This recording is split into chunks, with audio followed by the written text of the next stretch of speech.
Many of us just celebrated Valentine's Day, every man's favorite holiday. Now, in all seriousness, I was taught about Valentine's Day in probably the same way most of you were, going to school. And on that particular day, we had to get these little cards and sometimes some little candies to go with it. And then we had to give one to everybody in the class. And they said different things, I like you, or you're cute, or I love you, and that sort of thing. But I can tell you that I didn't walk away from school thinking, oh, little Susie, she must really like me because it says right here on this little heart shaped block of sugar. Um, because I knew those were empty words. And I was challenged by that. I've shared with you before that I'm challenged with the way that the word love is used in our world today. I think it's often used flippantly and too loosely, with a lot less attachment to the meaning than there should be. And part of that, I know, part of my problem is that I didn't grow up hearing that in my home. And so that certainly, set the table for me on that. But also, I think it should mean something. I remember the very first time that I told a girl that I loved her, not with a candy or something, but literally said the words to her.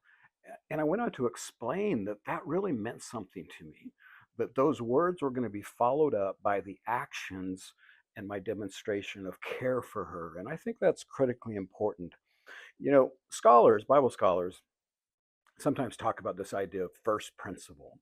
And the idea is to go look at whatever it is and find the first occasion of it within Scripture. And if you'll do that with the word love, you'd be surprised how far into Scripture before you discover the word love. It's not until the 22nd chapter of Genesis that we see the word love being used. And in that passage, it says that sometime later, God tested Abraham's faith. This is after he gave Abraham this great promise. And he says, Abraham, yes. Abraham replied, here I am. And then God said these words, take your son, your only son, yes, Isaac, whom you love so much, and go to the land of Moriah. Go and sacrifice him as a burnt offering on one of the mountains which I will show you. Now, keep in mind that Abraham was 100 years old when he finally received this promise that God had made to him 25 years earlier, that he would have this son that we know as Isaac. And he was visible evidence every day to Abraham and Sarah of God's faithfulness to the promises that he gives. A lot of different discussion about why God did this, but I think it was a test of Abraham's devotion. Or maybe it's possible that Abraham was just putting way too much time and energy into this life that he had together with his son Isaac. But Scripture leaves us no doubt how Abraham took that directive from God, because it says he rose the next morning and headed out to where God had told him to go with Isaac in tow.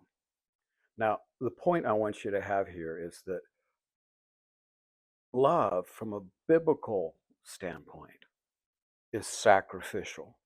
Now, hopefully, you know the end of the story. If you don't, I encourage you to go read it in Genesis 22. But it's a foreshadowing of what God the Father is going to do with his own Son. And we see that in John 3:16. It says that God so loved the world. Now, I don't know if you've ever thought about this, but what if that verse just stopped right there and didn't go any further? We might beg the question, well, how is it actually that God loved us? How is it that he loved the world? But we really have no doubt about it if you think about it.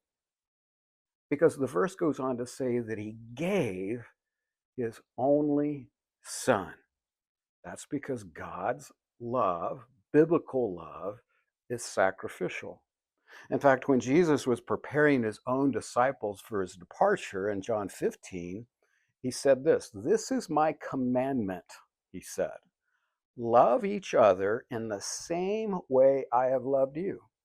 And I'm sure they had a lot of ways to think about that, how God had provided, how Jesus had provided for them. They didn't fully appreciate he was God, yes. But Jesus had provided for them. He had cared for them on a daily basis since they'd been together. But then he goes on in that passage, Jesus says, there is no greater love than to lay down one's life for one's friends. And little did they know that Jesus was about to live that out and giving his life for them on the cross of Calvary. That's because God's love is sacrificial. And it's so critical that we capture that. One of the legends of St. Valentine is that he risked his life in the 3rd or 4th century BC, basically trying to take care of Christians who were being persecuted for their faith in Jesus. Ultimately, it led to him being imprisoned himself and I think ultimately killed. But regardless of the legend and regardless of the holiday, I think you can agree that this individual, whether he be true or legend, is somebody that understood that love, biblical love, requires sacrifice. So let's that be true of us. Let's not use the word flippantly. Love you, bro. Have a good day. Love you. You know, let's be mindful of what we're saying. And my hope and prayer would be that when we tell we love each other, we would follow it up in a way that there's no doubt. It's not just words, because we see it in one another's actions. I know for my wife, she wants me to do more than just say, I love you, honey. She expects me to follow through with my actions, as I think she should. God bless you. Make love your priority.